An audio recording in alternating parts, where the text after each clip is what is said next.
Question: if your money could talk, would it thank you or beg for help?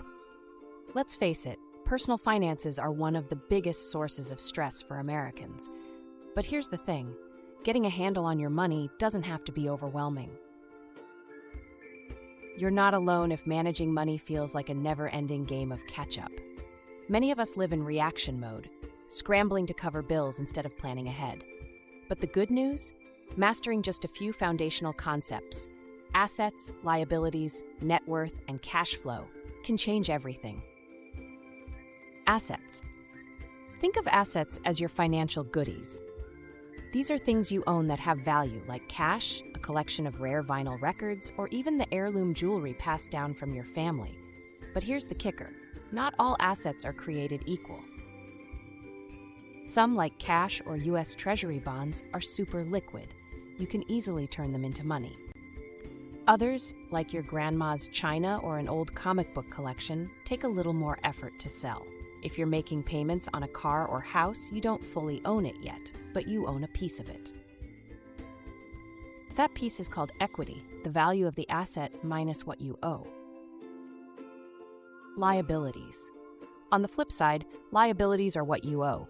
This includes everything from credit card balances to student loans, your phone bill, or even your streaming service subscriptions. Liabilities help paint the full picture of where your money is going. And distinguishing between asset-related liabilities, like a car loan, and living expenses is key to understanding your finances.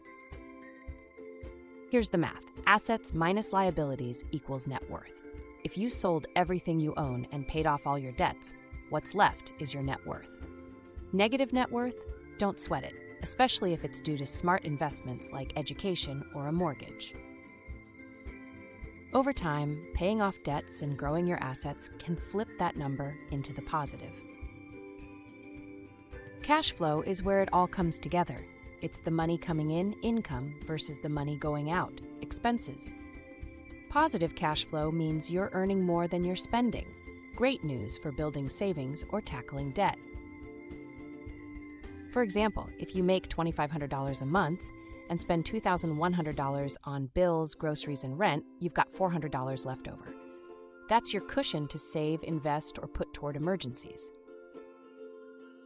Bonus tip: lenders often check your debt-to-income ratio when you apply for loans, aiming for under 50%. Let's recap. Assets are what you own. Liabilities are what you owe. Net worth is the difference between the two. Cash flow is how your money moves.